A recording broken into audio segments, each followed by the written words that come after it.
संत रामपाल जी महाराज एक ऐसे महान संत जिन्होंने अपनी सतभक्ति, तत्व ज्ञान, करुणा और सेवा के बल पर समाज में नई मिसाल कायम की है। संत रामपाल जी महाराज की अगुवाई में उनके सभी सतलोक आश्रमों से समाज कल्याण के अद्भुत कार्यों ने समाज को सुनहरे भविष्य की एक नई उम्मीद दिखाई है। संत रामपाल जी महाराज से नाम दीक्षा लेने के बाद लाखों लोगों की लाइलाज बीमारियां जैसे कैंसर, एड्स आदि ठीक हुई। संत जी के ज्ञान से प्रेरित होकर उनके अनुयायियों ने लाखों यूनिट रक्तदान किया। संत जी ने लाखों बहन बेटियों का दहेज मुक्त विवाह करवाया।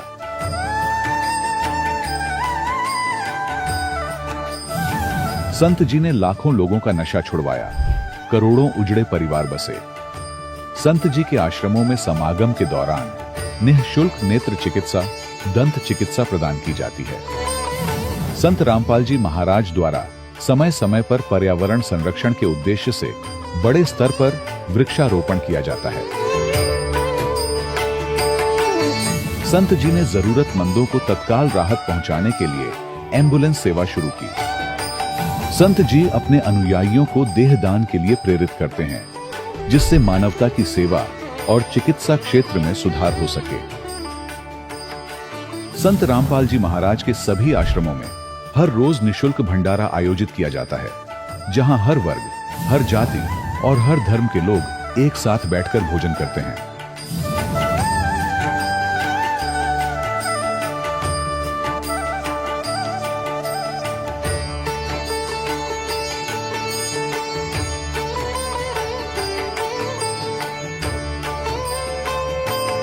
संत रामपाल जी महाराज के आश्रम में हजारों बुजुर्गों को सम्मान और प्यार के साथ जीवन जीने का अवसर मिलता है। उनके खाने, रहने और स्वास्थ्य की पूरी जिम्मेदारी संत रामपाल जी महाराज उठाते हैं। अनाथ बच्चों के लिए संत रामपाल जी महाराज के सभी आश्रम किसी वरदान से कम नहीं। यहाँ उन्हें शिक्षा, संस्कार और भविष्य के लिए बेहतर अवसर प्रदान किए जाते हैं। चाहे बाढ़ हो, भूकंप या महामारी, संत रामपाल जी महाराज और उनके अनुयायी हमेशा ही जरूरतमंदों के लिए सबसे आगे खड़े रहते हैं। कोविड महामारी के दौरान संत रामपाल जी महाराज के आश्रमों से करोड़ों लोगों के लिए भोजन, दवाइयां और जीवन रक्षक सामग्रियां उपलब्ध कराई गई। चाहे गरीब की मदद हो या किसी शोषित और पीड़ित वर्ग के हक और सम्मान की लड़ाई, संत रामपाल जी महाराज ने हमेशा ही उनकी दबी आवाज को सरकारों तक पहुंचाया है और उन्हें उचित न्याय दिलवाने में अहम भूमिका अदा की है। समाज में आध्यात्मिक और सामाजिक मूल्यों के प्रति जागरूकता लाने में संत रामपाल जी महाराज हर कदम पर मानवता के सच्चे सेवक साबित हुए हैं। संत रामपाल जी महाराज का जीवन हमें सिखाता है कि सच्ची सेवा वही है जो निस्वार्थ भाव से की जाए। आइए हम भी इस महान सेवा के कार्य में इस महान संत से जुड़ें और संत रामपाल जी महाराज से नाम दीक्षा लेकर अपने जीवन को धन्य बनाएं।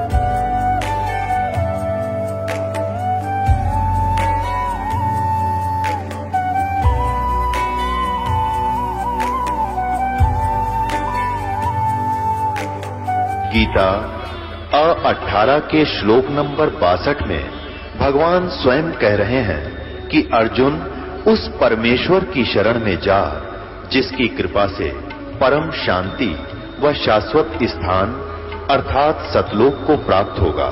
वो परमेश्वर कौन है, कहां है, कैसा है, जानने के लिए कृपया अवश्य सुनिए जगत गुरु तत्वदर्शी संत रामपाल जी महाराज के अमृत वचन। सत साहिब दर्शकों, मनुष्य अपने जीवन में सुख और शांति की तलाश में मंदिर, मस्जिद, गुरुद्वारे और अनेकों तीर्थ स्थानों की यात्रा करता है, लेकिन जब उसे कहीं से भी कोई वास्तविक लाभ नहीं मिलता तो उसका टूटना स्वाभाविक हो जाता है और वह धीरे धीरे नशे की लत का शिकार बन जाता है। दर्शकों, कुछ ऐसी ही कहानी थी महाराष्ट्र के रहने वाले लक्ष्मण मांगा पाटिल जी की। लक्ष्मण जी ने अपने जीवन में सभी प्रकार की पारंपरिक भक्ति साधनाएं अपनाई। इन्होंने व्रत उपवास किए, पीर पैगंबर की चादरें चढ़ाईं और अनेक धार्मिक स्थलों की पदयात्राएं भी की। लेकिन इतना सब कुछ करने के बाद भी न तो इनके जीवन में शारीरिक सुख था और न ही मानसिक शांति। लेकिन दर्शकों, आज लक्ष्मण जी का कहना है कि जब से मुझे संत रामपाल जी महाराज की शरण मिली है और मैंने उनके द्वारा बताई गई शास्त्रानुकूल भक्ति मार्ग को अपनाया है, तब से मेरा और मेरे परिवार का जीवन पूरी तरह से बदल गया है। आज हम सब वास्तविक सुख और शांति की अनुभूति कर रहे हैं।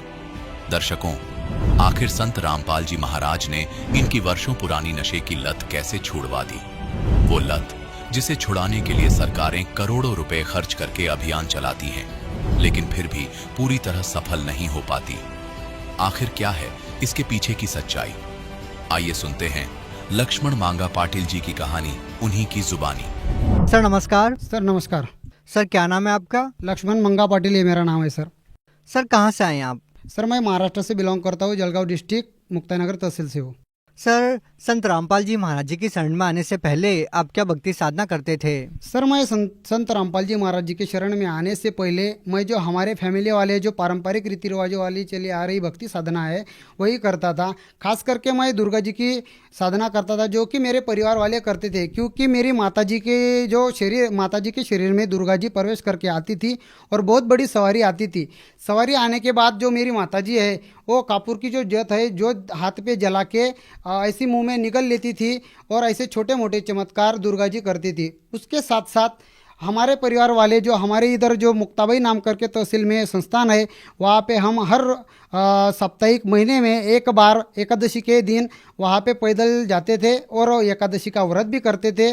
और उसके साथ साथ सर मैं महाराष्ट्र से बिलोंग करने की वजह से मैं पीर पैगंबर इनकी भी वह साधना करता था। उनको जैसे कि चादर चढ़ाना, मत्था टेकना और ऐसी छोटी मोटी मन्नतें मांगकर उनकी साधना करता था। उसके बाद में मैं खास करके बचपन से हनुमान जी की ज़्यादा करके साधना करता था। जैसे कि शनिवार में हफ्ते में एक बार उनको सुबह सुबह एक फूलमाला चढ़ाना, नारियल फोड़ना और सुबह शाम उनका हनुमान चालीसा का नित्य पाठ करना, यह साधना सर जी मैं मेरे जीवन में करता था पहले। सर आपने इतनी सारी पूजाएं साधनाएं की है, आप संतों के पास भी जाते थे, तो सर इन सब के बावजूद आपको ऐसा क्या लगा कि आपने संत रामपाल जी महाराज जी से नाम दीक्षा ली? सर यह साधना कर करके हमें कुछ जो ऐसे आध्यात्मिक जो लाभ है उसके बारे में कोई जानकारी नहीं थी। हम ये साधना देखा देखी करते थे, जैसे कि जो सामने वाले लोग करते थे उनको देखा देख हम ये साधना करते थे। और ये साधना करते करते से हमारा जो परिवार है वो सब बिखरने लगा और हमारे परिवार में बहुत सी ऐसी परेशानी होने लगी, क्योंकि मेरे माताजी के शरीर में दुर्गा जी प्रवेश करने के बाद भी सर हम गणपति की स्थापना करते थे, दुर्गा जी की स्थापना करते थे। उसके बाद भी सर मुझे एक बार बहुत बड़ी ब्लड की वोमिटिंग हो गई सर। वोमिटिंग होने के बाद मेरे घर वाले बहुत परेशान हो गए। तब भी हमें बहुत जैसे डॉक्टरों के पास बहुत इधर उधर घूमना पड़ा और यह साधना करके सर हमारा परिवार बहुत दुखी हुआ था और हमारी आर्थिक स्थिति भी ये भक्ति साधना करते समय कुछ ठीक नहीं थी। इस वजह से हमें संत रामपाल जी महाराज जी का ज्ञान पता चलने के बाद हमने संत रामपाल जी महाराज जी की शरण ग्रहण की। सर आपको संत रामपाल जी महाराज जी के बारे में कैसे पता लगा? सर मुझे संत रामपाल जी महाराज जी के बारे में ऐसे पता चला कि जैसे मेरा एक दोस्त है उसके माध्यम से मुझे संत रामपाल जी महाराज जी के बारे में पता चला। वो संत रामपाल जी महाराज जी का सत्संग देखता था और उसको संत रामपाल जी महाराज जी से वो बहुत परिचित हो चुका था। परिचित होने के बाद उसने मुझे जब बताया कि ऐसे ऐसे संत है संत रामपाल जी महाराज, जो कि इस दुनिया में ऐसा कोई जो ये नहीं है हल, जिस प्रश्न का हल जो संत रामपाल जी महाराज के पास नहीं हो, तो सर मैंने उसकी बात मानी और हर रोज़ाना मैं भी संत रामपाल जी महाराज जी का सत्संग देखना चालू कर दिया। सत्संग देखते देखते सर मैं भी जो संत रामपाल जी महाराज जो वेद शास्त्र खोल के ज्ञान बता रहे थे वो मैं भी घर आकर वो उसको ऐसे निचोड़ के देखता था कि ये सही बोल रहे हैं या गलत बोल रहे हैं। ऐसे मैं हर पल उनको ऐसा, एक बार मैंने ऐसा सोच लिया कि मैं इनको गलत भी साबित करूं, पर मुझ नीच पापी आत्मा से यह जो बात है ये मैंने ऐसी सोच ली थी, ये मुझे गलत निकली। और संत रामपाल जी महाराज जो ऑथेंटिक रूप से जो ज्ञान दे रहे हैं वही सही दे रहे हैं। जब ये मुझे पता चला तब मैंने संत रामपाल जी महाराज जी से नाम दीक्षा ली। सर, जैसा कि आपने बताया कि संत रामपाल जी महाराज जी से आपने नाम दीक्षा बड़े ही सोच समझकर और प्रमाणों को देखकर ली, तो सर हम आपसे ये जानना चाहेंगे कि जैसा कि आपने बताया कि आपकी माताजी के अंदर दुर्गा की सवारी आती थी, आप देवी दुर्गा की भक्ति करते थे, लेकिन उसको करने के बावजूद भी आपको कोई विशेष लाभ नहीं मिला।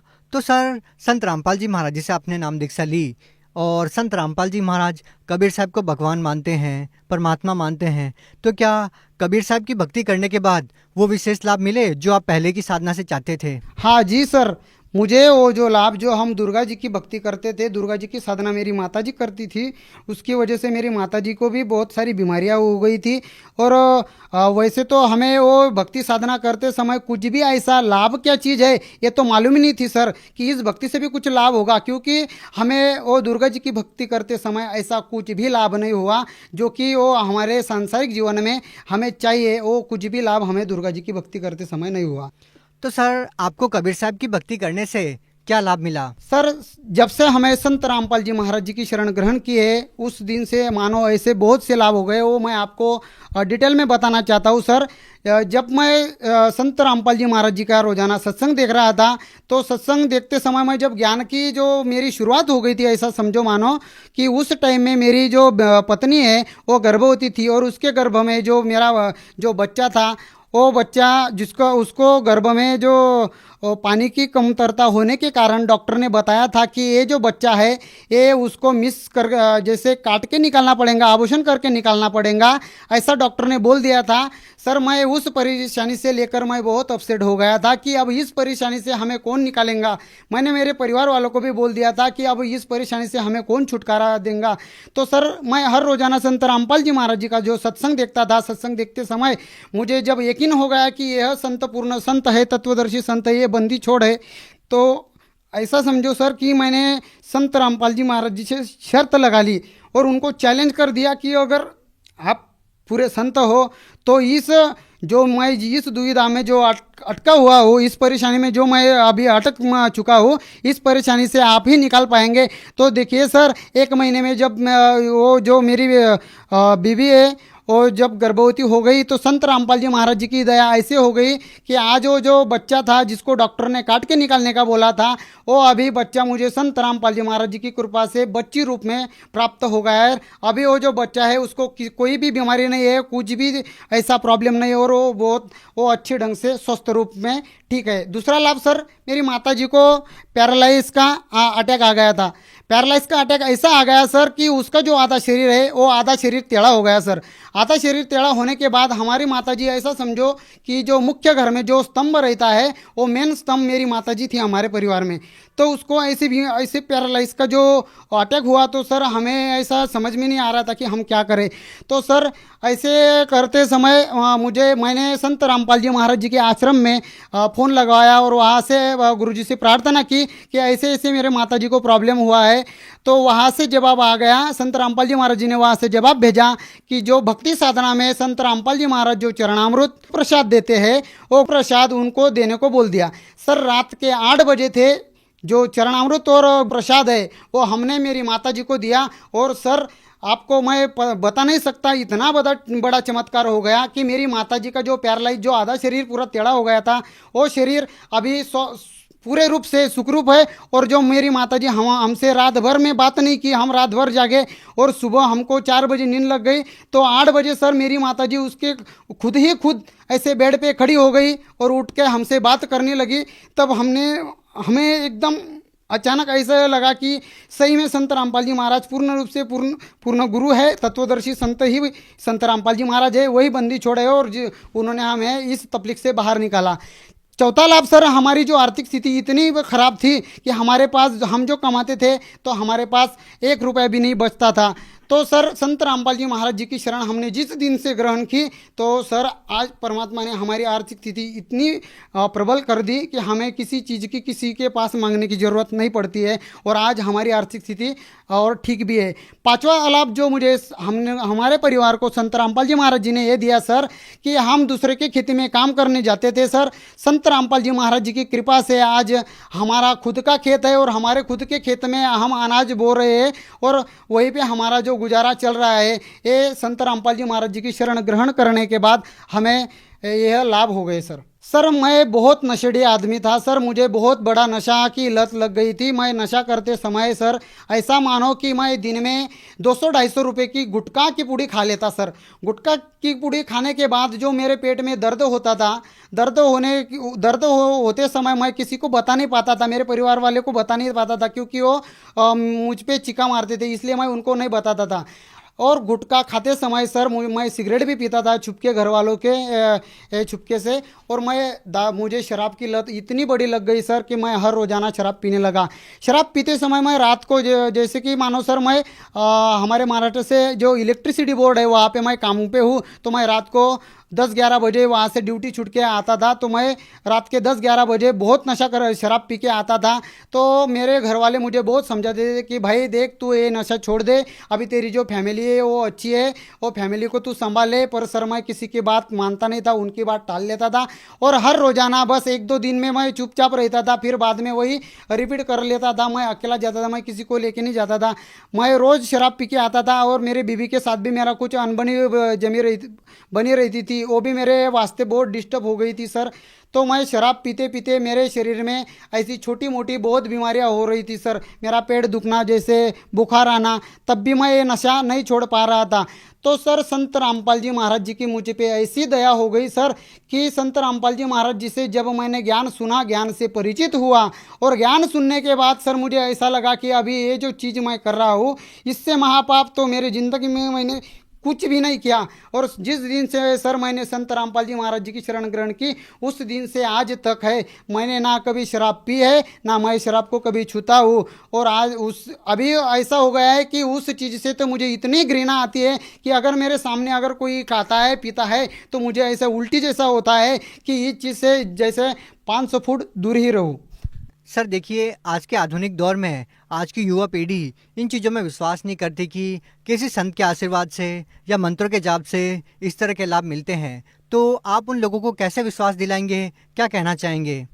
मैं मेरे जो युवा पीढ़ी वाले, जो मेरे भाई बहन, मेरे जो दोस्त परिवार वाले हैं, मैं उनको ये बात बताना चाहता हूँ कि इस धरती पे संत रामपाल जी महाराज एक ही ऐसे तत्वदर्शी संत है जो कि आपका छोटे से छोटा और बड़े से बड़ा जो कोई प्रॉब्लम है, जो कोई नशे का प्रॉब्लम है, जो कोई बीमारी का प्रॉब्लम है, आप किसी भी परेशानी से अगर परेशान हो, किसी भी बीमारी से परेशान हो, तो संत रामपाल जी महाराज जी का सत्संग सुनो। सत्संग सुनने के बाद अभी ये जो समाज है अपना, ये एजुकेटेड है, इसको कोई भी फंसा नहीं सकता।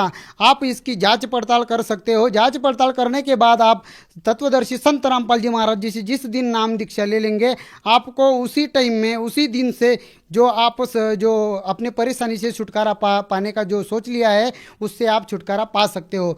सर आप भगत समाज को क्या संदेश देना चाहते हैं? सर मैं मेरे जो पूरे भगत समाज जो देख रहा है, मुझे आज उनको यही प्रार्थना करना चाहता हूँ, क्योंकि संदेश तो सदगुरु संत तत्वदर्शी संत रामपाल जी महाराज जी दे सकते हैं। मैं तो सिर्फ हाथ जोड़कर उनसे प्रार्थना करना चाहता हूँ कि देखो, ये जो मनुष्य जीवन है ये आपको बार बार नहीं मिलने वाला। ये जो मनुष्य जीवन आपको जो मिला है, इसका तुम कुछ अच्छे ढंग से उसका सफलतापूर्वक समझो, और संत रामपाल जी महाराज जी का ज्ञान समझो। ज्ञान समझने के बाद तुम संत रामपाल जी महाराज जी से जिस दिन से नाम दीक्षा ले लेंगे, उस दिन से आपका कल्याण 110% होने वाला है। तो यह संदेश मैं पूरे मेरे जो भाई बहन मुझे देख रहे हैं, यही प्रार्थना करके मैं उनको कहना चाहता हूँ। सर अगर कोई व्यक्ति संत रामपाल जी महाराज से नाम दीक्षा लेना चाहता है तो वो कैसे ले सकता है? सर संत रामपाल जी महाराज जी से जो कोई नाम दीक्षा लेने का चाहता है तो संत रामपाल जी महाराज जी के जो प्रोग्राम है जो विभिन्न चैनलों पे चलते हैं, विभिन्न चैनलों पे चलने की वजह से वो चैनल के नीचे जो पट्टी आती है उस पट्टी पे आश्रम के द्वारा जो लिखित नंबर रहते हैं वो नंबर आप नोट करवा लो, वहाँ फ़ोन करो, आपको जो कोई डाउट है वो क्लियर करो। वो क्लियर करने के बाद संत रामपाल जी महाराज जी की ऐसी दया है कि हर स्टेट में, हर जिले में उनका नामदान सेंटर है। उस नामदान सेंटर पे आप जाके निःशुल्क संत रामपाल जी महाराज जी से नाम दीक्षा ले सकते हो और नाम दीक्षा लेने के बाद अपने जो मानव जीवन का कल्याण कर सकते हो। जी बहुत बहुत धन्यवाद। धन्यवाद सर। दर्शकों, अभी आपने सुने संत रामपाल जी महाराज से दीक्षा प्राप्त करके सुखी हुए भक्त के अनुभव। अब देखिए जगत गुरु तत्वदर्शी संत रामपाल जी महाराज के मंगल प्रवचन।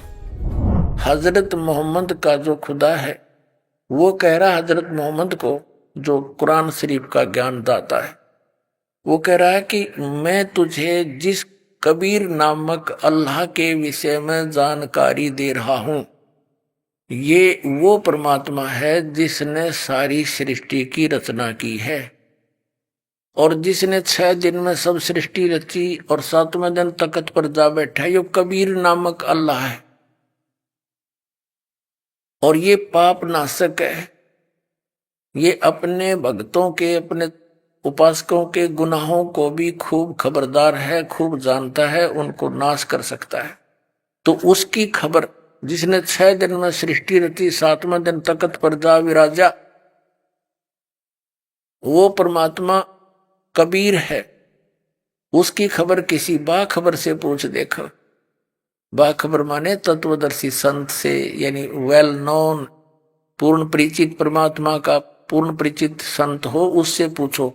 कुरान शरीफ का ज्ञान दाता उस परमात्मा के विषय में ज्ञान नहीं जानता, वो कहता है उस परमात्मा के बारे में किसी तत्वदर्शी संत से पूछ ले, और वो ही है जिसने सारी सृष्टि रची, सब मनुष्य जीवों की उत्पत्ति की और 6 दिन में सृष्टि रचकर 7वें दिन तख्त पर जा विराजा, वो कबीर अल्लाह है। इसी प्रकार श्रीमद् भगवद गीता अध्याय नंबर 4 के श्लोक नंबर 34 में गीता ज्ञान दाता भी कंप्लीट ज्ञान नहीं रखता उस परम पिता के बारे में। उसने भी यही कहा है कि उस तत्व ज्ञान को, जो परमात्मा के विषय में जानकारी कंप्लीट है जिसमें, उस ज्ञान को तू तत्वदर्शी संतों के पास जाकर समझ। जो कुरान शरीफ का ज्ञान दाता है वही श्रीमद् भगवत गीता का ज्ञान दाता है, ये समझ लेना। अब आपको फिर दिखाते हैं, देखिएगा। अब हम यहां पढ़ रहे थे प्रश्न नंबर 604 पे, अब 605 पे पढ़ा, 605 पे ये अनुवाद पढ़ा इस अरबी भाषा की आयत का, आयत नंबर 52 का, ये 51 यहाँ खत्म होगी, ये 52 है। इस 52 का यहाँ अनुवाद किया है इन्होंने हिंदी में।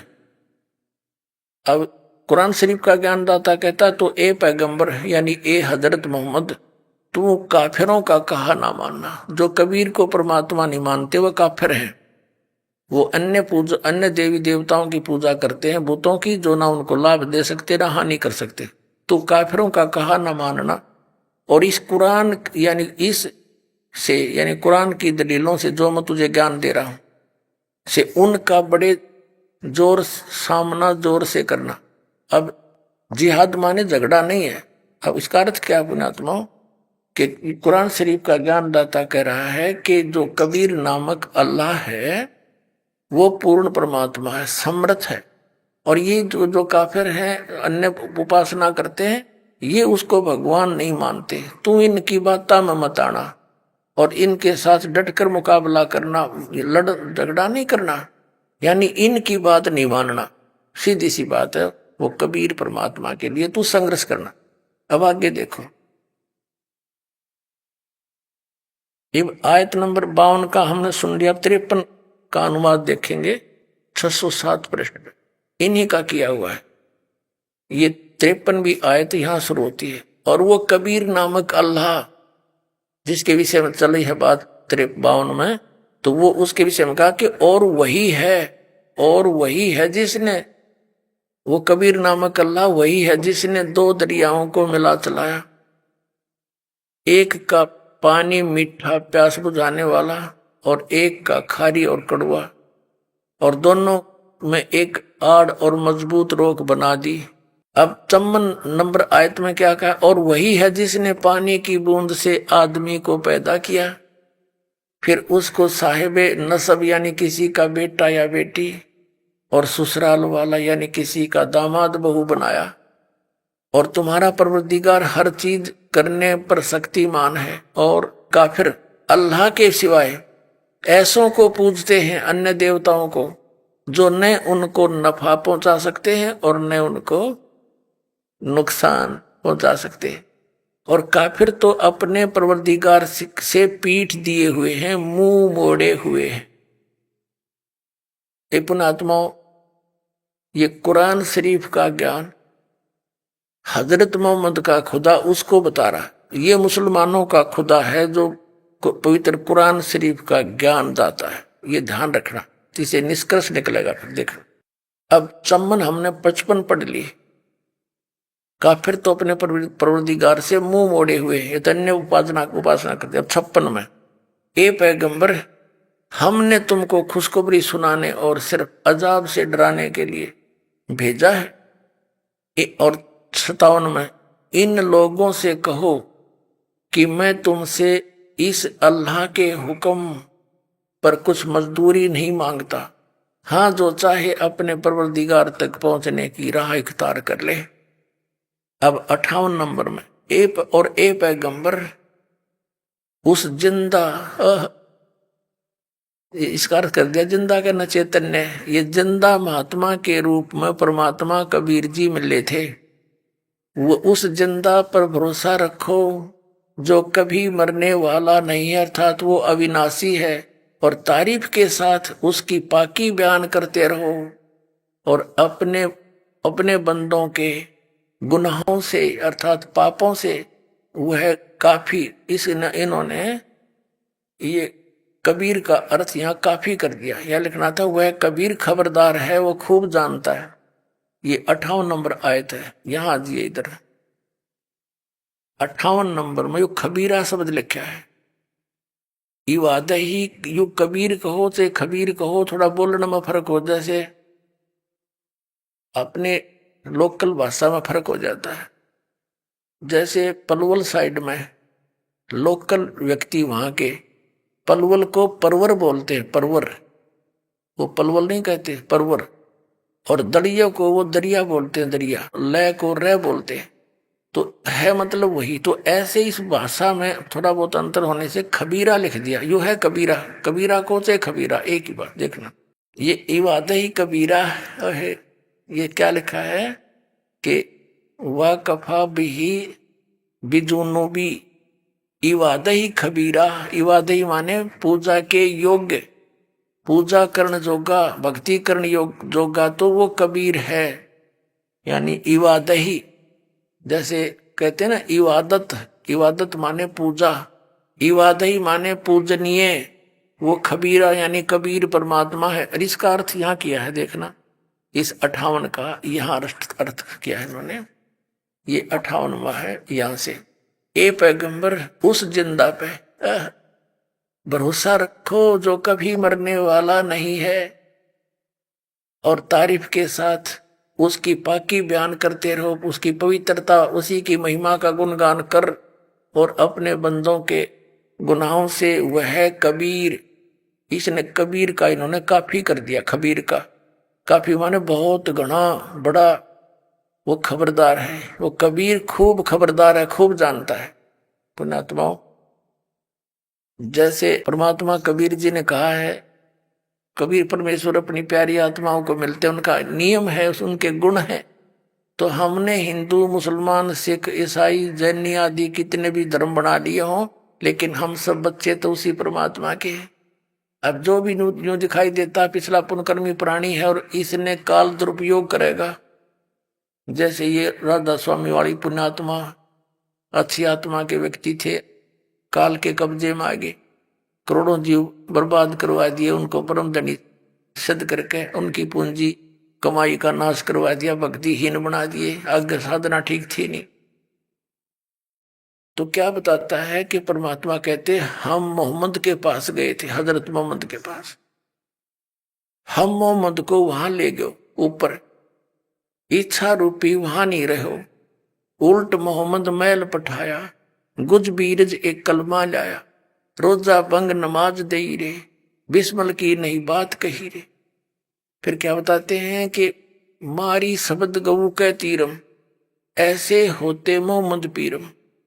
कहते हैं जब हम मोहम्मद याद किया रे, शब्द स्वरूपी हम बेग गया रे, मुई गऊ हमने तत्काल जवाई, तब मोहम्मद कह निश्चय आई, तुम कबीर अल्लाह दरवेशा, तब मोहम्मद का गया अंदेशा।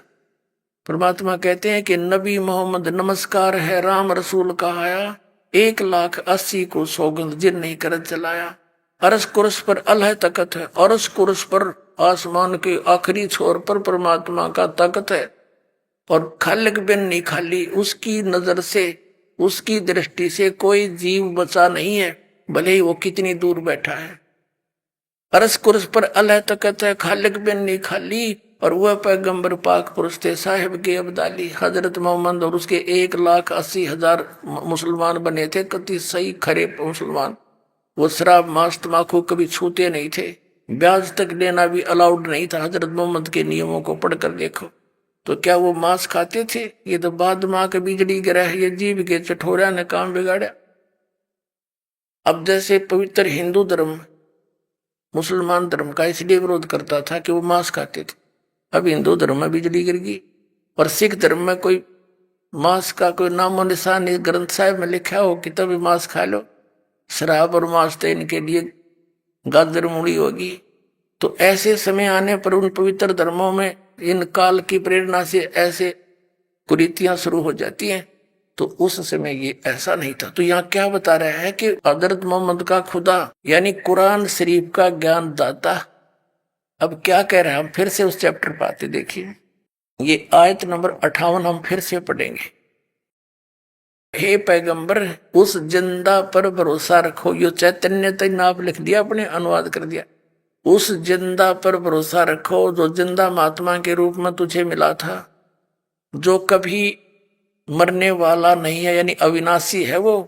और उसकी तारीफ के साथ पाकी बयान करो, उसकी पवित्रता की महिमा आप गुणगान करो। अपने बंदों के गुनाहों से वह काफी यानी कबीर खबरदार है, वो खूब जानता है अपने बच्चों के उनके बुराई जो करते हैं। फिर अब 59 में कमाल कर दिया, जिसने आसमानों और जमीन और जो कुछ उनके बीच में है सबको 6 दिन में पैदा किया, फिर तख्त पर जा विराजा। वह है अल्लाह बड़ा, यह लिखना था, वो अल्लाह कबीर है। अल्लाह कबीर, बड़ा नहीं कबीर लिखना था। ये देखना, ये 59 नंबर आयत है। अरहमानु फसल बिही खबीरन। अरहमानु माने वो बड़ा रहमान दयालु है, खबीरन बिही का अर्थ बड़ा होता है, और कबीरन माने वो कबीर है। या देखो,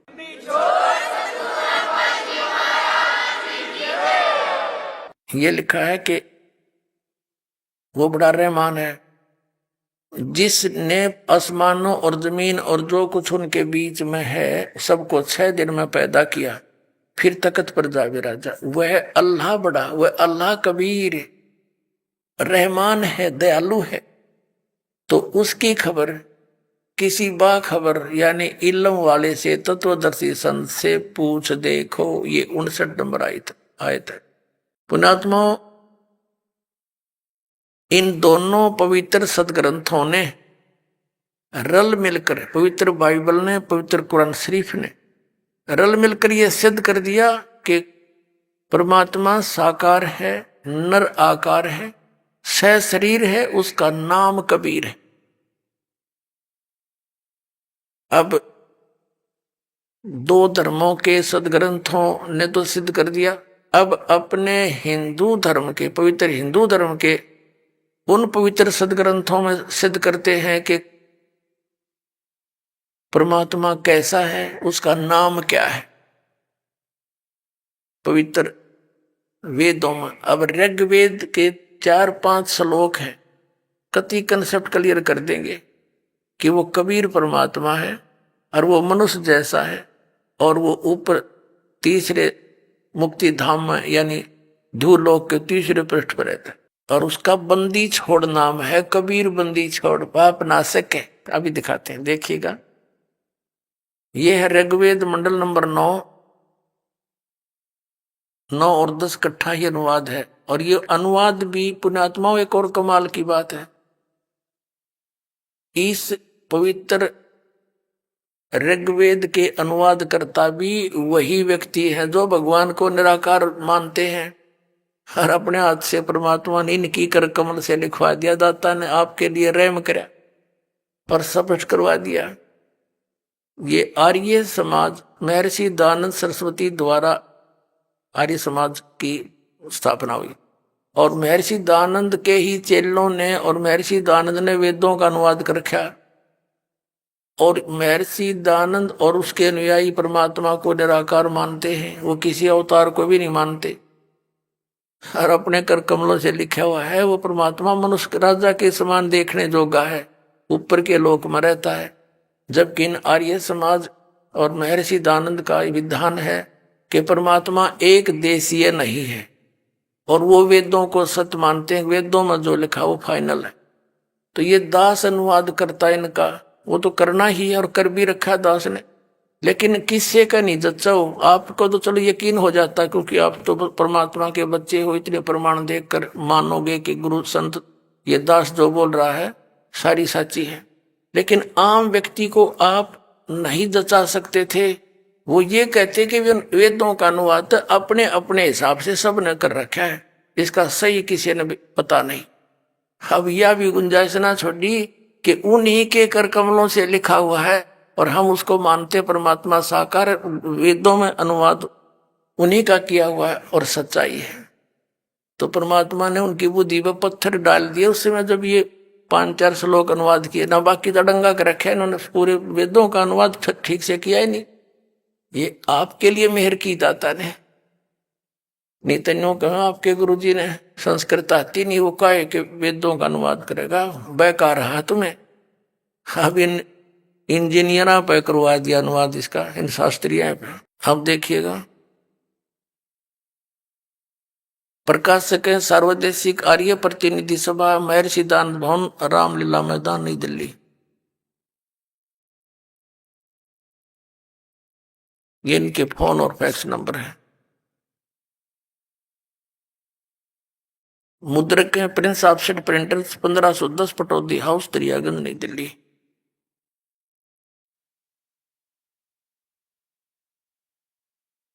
ये देखिएगा ऋग्वेद मंडल नंबर 9 और सुख 86, इसका मंत्र नंबर 26।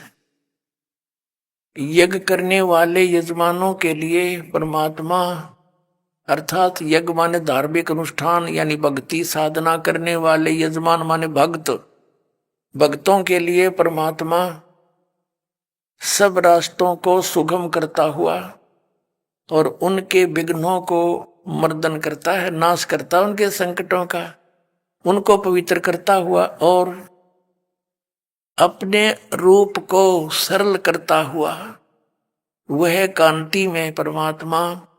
इन्होंने यहाँ कबीर का अर्थ सर्वज्ञ कर दिया, ये लिखना था वो कबीर देव। अब ये कंसेप्ट क्लियर करना पड़ेगा यहाँ पर, क्योंकि परमात्मा कहते हैं 9 मन सूत उलझिया ऋषि रहे झकमार, और सतगुरु ऐसा सुलझा देगा उलझे ना दूजी बार।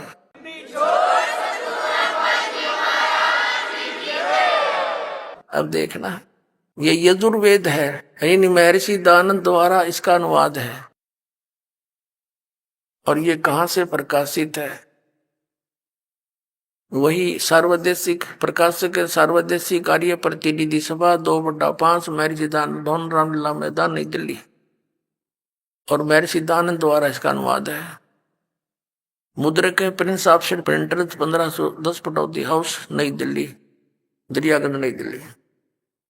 अब इसके 36वें अध्याय का प्रथम मंत्र है, ये 63वां अध्याय यानी 36वां अध्याय।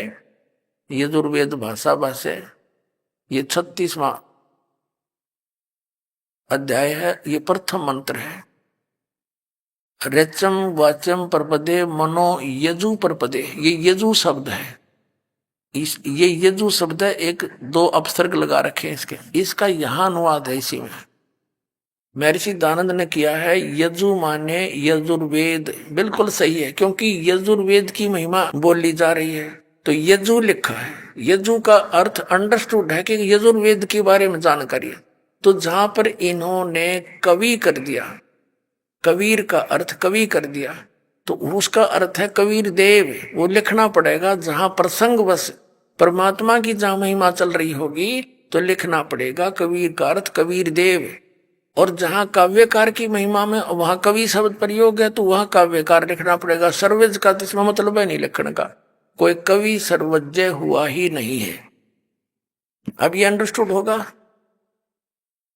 अब जहां पर ये कवि शब्द लिखा देखिएगा, ये वैसे मूल पाठ में दिखाएंगे आपको। ऋग्वेद मंडल नंबर 9 और सूक्त नंबर 86 का मंत्र नंबर 26। इसमें मूल पाठ में ये है गा करवानो निर्जनम हरियंत है कबीर। ये कबीर शब्द है, हम कबीर बोल रहे हैं इसको कबीर।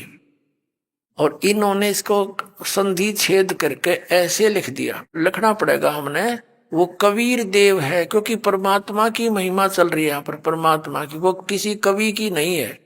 तो इसमें कवि शब्द है तो काव्यकार के लिए नहीं है, ये परमात्मा के लिए। उसका नाम है कबीर देव, हम उसको कबीर बोले बै, जैसे हम वेदों को वेद कहते हैं अपनी लोकल लैंग्वेज में। तो ऐसे ही कबीर को कबीर कहने लग गया। देव माने परमात्मा, हम साहब कह देते कबीर साहब। तो ये यहाँ उस कबीर साहब उस काशी वाले धानक के लिए ही वेद प्रमाण कर रहे हैं। और परमात्मा ने 600 वर्ष पहले कहा था, धर्मदास वेद मेरा भेद है, मैं ना मिलूं वेदन के माही, और जौन वेद से मैं मिलूं। वो वेद जानते नहीं, क्योंकि वेदों में महिमा तो कबीर परमेश्वर की है, लेकिन वे ऑफ वर्शिप, पूजा का मार्ग जो है, भक्ति का मार्ग केवल इस ब्रह्म तक का है। ओम नाम का जाप है, 500 यज्ञ है, नथिंग एल्स। तो उसके लिए ऑप्शन छोड़ रखा है यजुर्वेद अध्याय नंबर 40 के श्लोक नंबर 10 से लेकर 13 में कि परमात्मा ने कोई तो नो क्या जन्म लेकर आवे है, कोई नो को जन्म लेता ही नहीं, वो तो निराकार है। इसकी जानकारी भी तत्वदर्शी संत बताओगे, उनसे सुनो, वो बताएंगे। ऐसे गीता जी अध्याय नंबर 4 के श्लोक 34 में गीता ज्ञानदाता भी ब्रह्म है। ये कहता है उस तत्वदर्शी संत के पास जाकर उस परमात्म तत्व को, परमात्मा के उस तत्व ज्ञान को समझो, मैं नहीं जानता। तो यहाँ अब फिर आइए इसके ऊपर। ऋग्वेद मंडल नंबर 9 सूक्त 86 का मंत्र 1 हम पढ़ रहे हैं। अब हम यहाँ आगे कि अपने रूप को सरल करता हुआ वह कांति में परमात्मा कबीर देव लिखना पड़ेगा। यहाँ कबीर देव यानी कबीर साहब विद्युत के समान क्रीड़ा करता हुआ वर्णीय पुरुष को प्राप्त होता है। वर्णीय माने यानी श्रेष्ठ अच्छी आत्मा को मिलता है। वो कहाँ रहता है? ऋग्वेद मंडल नंबर 9 सूक्त 86 का मंत्र 27 में है। वो प्रकाश पुंज परमात्मा, जो परमात्मा ध्युलोक के तीसरे पृष्ठ पर विराजमान है, वहां रहता है तीसरे पृष्ठ पर। अब जैसे पवित्र बाइबल ने यही बताया कि 6 दिन में सृष्टि रचका, 7वें दिन तख्त पर जा बैठा। यही प्रमाण कुरान शरीफ ने दिया, यही पवित्र वेद बता रहे हैं। आगे दिखाते वह परमात्मा ध्युलोक के तीसरे पृष्ठ पर, यानी सतलोक की भी 3 डिवीजन है। जैसे दिल्ली हमारा राजधानी है, लेकिन एक बाह्य दिल्ली है, एक फिर अन्य सराउंडिंग बाजार वगैरह है, फिर एक राजधानी है। ऐसे उस तीसरे स्थान पर परमात्मा की राजधानी है, बाकी उसकी सृष्टि वहां पर अलग से। अब हम देखते हैं, आपको वो परमात्मा वहां बैठा ही स्पष्ट हो गया, तीसरे पृष्ठ पर विराजमान। अब देखना ऋग्वेद मंडल नंबर 9 सूक्त 82 और मंत्र नंबर 1 में, जो सर्व उत्पादक प्रभु यानी सबकी उत्पत्ति करने वाला परमात्मा, प्रकाश रूप सद्गुणों की वृष्टि करने वाला, पापों का नाश करने वाला, हरण करने वाला, वह राजा के समान। अब देखो 269 पे पढ़ रहे हैं हम, आगे 270 पर चलेंगे। 270 पर आ गया। राजा के समान दर्शनीय है, देखण जोगा है, साकार है, मनुष्य दृश्य है, और वह पृथ्वी आदि लोक लोकांतरों के चारों ओर शब्दमान हो रहा है। वह वर्णीय पुरुष को जो दृढ़ भक्त है उसको पवित्र करता हुआ प्राप्त होता है। जिस प्रकार विद्युत स्नेह वाले स्थानों को आधार बनाकर प्राप्त होता है। अब यहां देखो नीचे किस उद्देश्य से आता है। ऋग्वेद मंडल नंबर 9 सूक्त 82 का मंत्र 2 हम पढ़ रहे हैं। पहला पढ़ लिया, हे परमात्मन, उपदेश करने की इच्छा से आप, यानी तत्व ज्ञान प्रदान करने की इच्छा से आप, सच्चा ज्ञान देने के लिए, सच्चिदानंद घन ब्रह्म का सुख संवेद देने के लिए आप महापुरुषों को प्राप्त होते हो, अच्छी आत्माओं को मिलते हो, और आप अत्यंत गतिशील पदार्थ के समान बड़ी तीव्र गति से हमारे आध्यात्मिक यज्ञ को प्राप्त होते हैं। आप देखा, आप कबीर देव हैं। बोलो सतगुरुदेव की जय हो।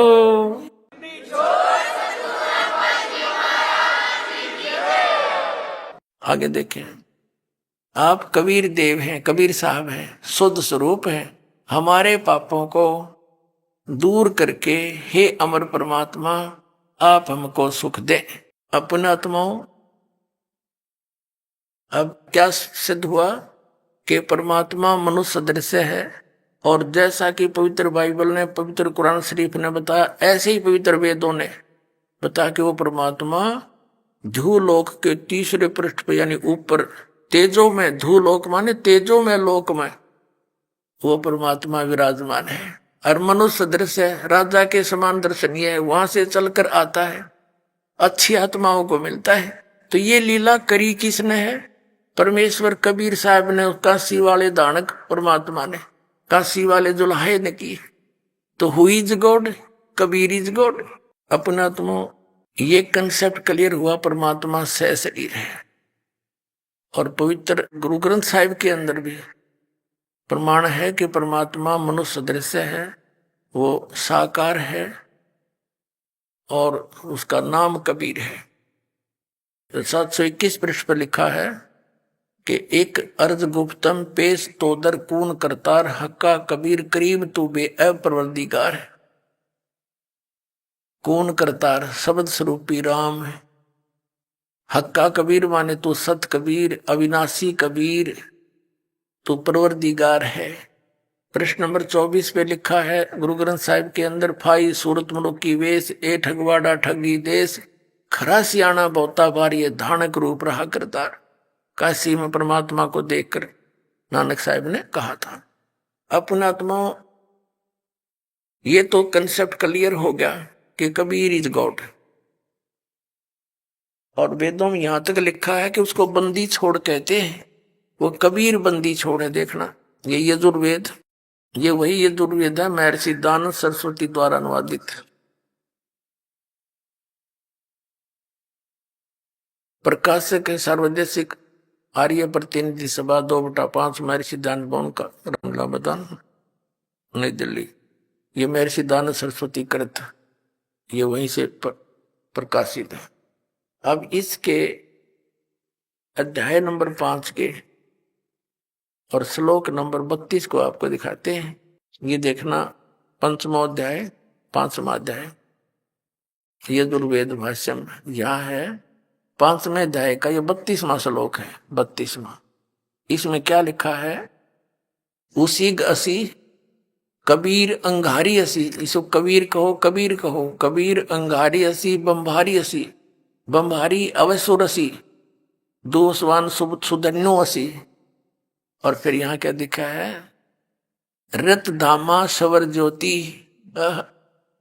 अब इनका अनुवाद पढ़ेंगे। हे जगदीश्वर, जिस कारण आप कांतिमान असी माने हैं, अंगारी माने खोटे चलन के जीवों के शत्रु, अंगारी माने पापों के शत्रु, अरि माने शत्रु, अग माने पाप, पापों के शत्रु, पाप नाशक, पापों का नाश करने वाले। कवि, यह लिख दिया कवि, ये कबीर देव, ये देखो कबीर, हम कबीर कहते हैं इसको, कबीर, कबीर देव हैं आप, कबीर देव हैं। और बम भारी माने बंधनों के शत्रु, अरि माने शत्रु, बम माने बंधन, आप बंदी छोड़ हैं, बंधनों के शत्रु, बंदी छोड़, हम उसको बंदी छोड़ कहते हैं।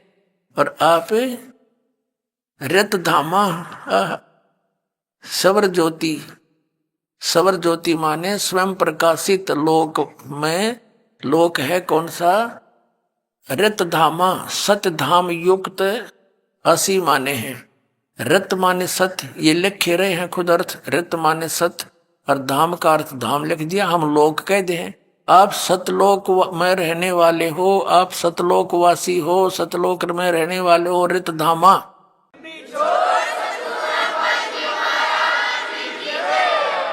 अपनात्मा हम आते उस प्रसंग पे, परमात्मा मिलने क्यों करे, वो कौन सा वे ऑफ वर्शिप है, परमात्मा के पाने का कौन सा मार्ग है, पूजा का कौन सा मार्ग है, कौन सा तरीका है, और किस महापुरुष ने उस मार्ग को अपनाया है और जिसने भगवान पाया है। आदरणीय धर्मदास साहिब जी ने परमात्मा मिले, उनको परमात्मा ने ये मंत्र दिया, देखो पुण्यात्माओं, परमात्मा के दर्शन से नहीं, परमात्मा के द्वारा दिए गए ज्ञान से मोक्ष होगा। अभी आपने सुने संत रामपाल जी महाराज के मंगल प्रवचन। आइए अब सुनते हैं संत रामपाल जी महाराज से नाम दीक्षा लेकर सतभक्ति करके अद्भुत लाभ प्राप्त करने वाले अनुयायी के विचार। दर्शकों, कभी कभी जिंदगी इंसान को ऐसी भटकती राहों पर खड़ा कर देती है जहां से वापसी नामुमकिन लगती है। पंजाब के रहने वाले सुखविंदर सिंह जी की कहानी भी कुछ ऐसी ही थी। सुखविंदर जी ने परमात्मा की खोज हर जगह की, लेकिन कहीं से भी उन्हें कुछ हासिल नहीं हुआ। हार कर सुखविंदर जी राधा स्वामी पंथ में चले गए और वहां 19 सालों तक भक्ति साधना की। लेकिन दर्शकों, अफसोस वहां से भी इन्हें केवल निराशा ही हाथ लगी। न तो इनके शारीरिक रोग दूर हुए और न ही पारिवारिक कलह समाप्त हुई। लेकिन दर्शकों, आज सुखविंदर जी का कहना है कि जब से मैंने संत रामपाल जी महाराज से नाम दीक्षा प्राप्त की है, तब से मुझे पता चल गया है कि आदि सनातनी भक्ति कौन सी है। दर्शकों, चलिए जानते हैं कि आखिर सुखविंदर जी संत रामपाल जी महाराज को सच्चा गुरु क्यों बता रहे हैं। आखिर इसके पीछे की सच्चाई क्या है, सुनते हैं सुखविंदर सिंह जी की कहानी उन्हीं की जुबानी। नमस्कार जी। नमस्कार सर। क्या नाम है सर आपका? मेरा नाम सुखविंदर सिंह है। सर आप कहाँ के रहने वाले हैं? मैं पंजाब स्टेट, जिला अमृतसर। सर संत रामपाल जी महाराज से नाम दीक्षा आपने कब ली? मैंने 8 अगस्त 2019 को ली। सर संत रामपाल जी महाराज से नाम दीक्षा लेने से पहले क्या आप कोई भक्ति साधनाएं करते थे? बिल्कुल जी, मैं संत रामपाल जी महाराज से नाम दीक्षा लेने से पहले गुरु ग्रंथ साहिब की भक्ति करता था, और उसके बाद मेरे मन में विचार आया कि किसी गुरु धारणा करना चाहिए। बाद में मैंने 2002 में राधा स्वामी पंथ में चला गया। 19 साल में राधा स्वामी पंथ में भी रहा। तो सर जो आप राधा स्वामी पंथ से जुड़े हुए थे और पहले और भी भक्ति साधनाएं कर रहे थे, उन सब से आपको क्या क्या लाभ हुए? सर उससे लाभ तो कोई नहीं हुआ, उल्टा नुकसान ही हुआ है। पहला नुकसान मुझे ये हुआ कि मैंने इंग्लैंड के लिए 2 लाख रुपये लगाए थे, तो वो मेरे साथ ठगी हो गई। वो 2 लाख मेरे मर गए। तो उसके बाद मैंने एक और बिजनेस किया लकड़ी बेचने का, तो वो भी बिजनेस मेरा चौपट हो गया। उससे भी मुझे कोई फ़ायदा नहीं हुआ। राधा स्वामी की भक्ति करते करते मुझे नाक में प्रॉब्लम थी, तो वो प्रॉब्लम मुझे 10-15 साल रही। उसके बाद मैंने एक स्पेशलिस्ट डॉक्टर की सलाह ली। उसने मुझे कहा कि नाक का ऑपरेशन करवाओ, तो वो मैंने ऑपरेशन भी करवाया। तो ऑपरेशन कराने के बाद मुझे वो प्रॉब्लम वैसी की वैसी रही। तो मैंने फिर उस डॉक्टर से पूछा कि ये तो मुझे बीमारी वैसी है जैसे पहले थी। तो उन्होंने बोला कि ये आपको एलर्जी है, इसका कोई परमानेंट इलाज नहीं होता, ये आपको ऐसे ही रहेगी, दवाई खाते रहो। हमारे घर में मेरी घरवाली मुझसे झगड़ती रहती थी रात दिन, और मुझ पर ज़्यादा शक भी करती थी। जब वो सुबह उठती थी तभी से झगड़ना शुरू कर देती थी मेरे से, तो इस झगड़े से मैं बहुत परेशान रहता था।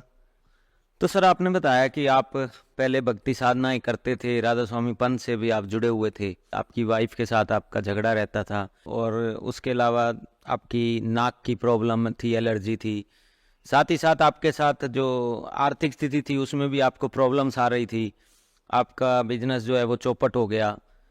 तो ये सब परेशानियों को झेलते झेलते फिर संत रामपाल जी की शरण में आप कैसे आ गए? संत रामपाल जी शरण में ऐसे आया कि मेरा एक दोस्त है, उसने नाम लिया हुआ था, तो वो मुझे आके समझाने लगा कि तुम भी संत रामपाल जी महाराज से नाम लो। तो जब उसने मुझे तस्वीर दिखाई संत रामपाल जी महाराज की, तो मैंने तस्वीर देखी, तो मैंने कहा कि ये हमारी क्या हेल्प करेंगी। मैंने उसकी बात नहीं मानी उस लड़के की, तो वो आता रहा हमारे घर में, हम झगड़ते रहे, हम नहीं जाएंगे। फिर उसने मुझे ज्ञान गंगा पुस्तक दी। ज्ञान गंगा पुस्तक देने के बाद मैंने उसका एक ही पेज पढ़ा था, तो मुझे वो शुरू से वो ज्ञान अच्छा नहीं लगा। मैंने कहा कि मुझे ये ज्ञान सही नहीं लगा, आप इस पुस्तक को ले जाओ। तो बाद में उसने वो आता रहा, फिर एक भक्त ने और नाम लिया, मनिंदर दास ने, तो वो मुझे अपने घर ले गया। तो मैंने उससे बात की फिर भक्त से कि मुझे नाम दिलाओ। तो फिर हम गांव से, मेरी वाइफ, मेरा बेटा और मैं, हमने तीनों ने एक ही दिन नाम लिए। तो सर आपने बताया कि आप बहुत ज़्यादा परेशानियों में थे, इसी बीच फैमिली ने और आपने जाकर संत रामपाल जी से नाम दीक्षा ले ली। तो क्या जो संत रामपाल जी से आपने नाम दीक्षा ली, उसके बाद आपको किसी तरह के कोई लाभ प्राप्त हुए? बहुत सारे लाभ प्राप्त हुए। सबसे पहला लाभ तो मुझे यह है कि मुझे संत रामपाल जी महाराज का ज्ञान प्राप्त हुआ, उसकी शरण प्राप्त हुई। सबसे बड़ा लाभ तो मैं इसे मानता हूँ। और दूसरा लाभ ये हुआ कि जो मेरे नाक में प्रॉब्लम थी, मैं सुबह उठते ही इतना चीखता था, मेरी घर वाले भी परेशान हो जाती थी कि किसी ऐसे डॉक्टर को दिखाओ। ऑपरेशन कराने के बाद भी मैं ठीक नहीं हो पा रहा था। उसके बाद मैंने फिर परमात्मा को प्रार्थना लगाई, अपने घर पे ही दंडवत प्रणाम किया कि परमात्मा आप इतनी बड़ी बड़ी बीमारियाँ ठीक कर सकते हो, तो मेरी बीमारी को भी ठीक करो। संत रामपाल जी महाराज जी की दया से जो मेरे नाक की प्रॉब्लम थी वो बिल्कुल ठीक हो गई है। अब मुझे कोई प्रॉब्लम नहीं है। और भी मेरे शरीर में काफ़ी प्रकार की कष्ट थे, वो भी बिल्कुल ठीक हो गए संत रामपाल जी महाराज जी की दया से। जो हमारे घर में कला कलेश झगड़ा रहता था, घर वाली करती थी, वो भी संत रामपाल जी महाराज जी की दया से बिल्कुल ख़त्म हो गया। दूसरा लाभ मुझे ये मिला कि मैं पहले पेंट का काम करता था, तो मैंने परमात्मा को प्रार्थना की कि बंदी छोड़ सतगुरु रामपाल जी महाराज, आप इतने लाभ दे रहे हो, मुझे भी एक छोटी मोटी नौकरी दिला दो। तो मैं घर जाने के बाद मुझे कॉल आती है कि एक जगह पे काम है, आप वहाँ देखना चाहते थे देख लो। तो मैं वहाँ गया इंटरव्यू के लिए, तो उन्होंने मुझे सेलेक्ट कर लिया। तो आज मैं इस कंपनी में जॉब कर रहा हूँ, अच्छी सैलरी मिल रही है मुझे। संत रामपाल जी महाराज जी की दया से मेरी आर्थिक स्थिति से जो वो बिल्कुल ठीक हो गई है। आज संत रामपाल जी महाराज जी की दया से किसी भी किस्म की कोई प्रॉब्लम नहीं है। तो सर आपने बताया कि संत रामपाल जी महाराज से नाम दीक्षा लेने से पहले आपके परिवार में बहुत दुख थे और आपकी आर्थिक स्थिति भी बहुत ज़्यादा कमज़ोर थी, लेकिन संत रामपाल जी महाराज से नाम दीक्षा लेने के बाद आपका और आपके परिवार का जो जीवन है वो खुशहाल हो गया। तो जो श्रद्धालु आज आपको देख रहे हैं, आप उन्हें क्या संदेश देना चाहेंगे? सर मैं संदेश तो नहीं दे सकता, मैं तो हाथ जोड़ के बेनती कर सकता हूँ कि जैसे संत रामपाल जी महाराज जी ने हमें अनेक प्रकार के लाभ दिए हैं, आप भी संत रामपाल जी महाराज जी की शरण में आओ और सतभक्ति का मार्ग जो संत रामपाल जी महाराज बता रहे हैं, संत रामपाल जी महाराज से नाम दीक्षा लेकर अपना कल्याण करवाओ। संत रामपाल जी महाराज से नाम दीक्षा कैसे ले सकते हैं? संत रामपाल जी महाराज जी का बहुत सारे चैनलों पे सत्संग आ रहा है, और नीचे एक पट्टी चलती है और नीचे नंबर दिए होते हैं, उस नंबरों पर कांटेक्ट करके आप पता कर सकते हैं कि कौन सा सेंटर आपको नज़दीक पड़ता है।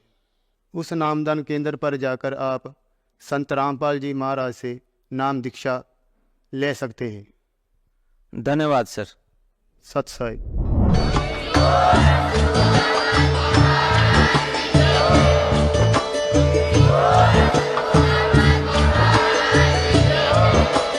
आप सुन रहे थे जगत गुरु तत्वदर्शी संत रामपाल जी महाराज जी के मंगल प्रवचन। अधिक जानकारी के लिए विजिट कीजिए हमारी वेबसाइट www.jagatgururampalji.org। संत रामपाल जी महाराज जी के शुभ आशीर्वाद से पूरे विश्व भर में 500 से भी ज्यादा नाम दीक्षा केंद्र हैं, जिन पर संत रामपाल जी महाराज जी द्वारा ऑनलाइन निशुल्क नाम दीक्षा दी जा रही है। अपने नजदीकी नाम दीक्षा केंद्र का पता करने के लिए संपर्क करें 8222880541।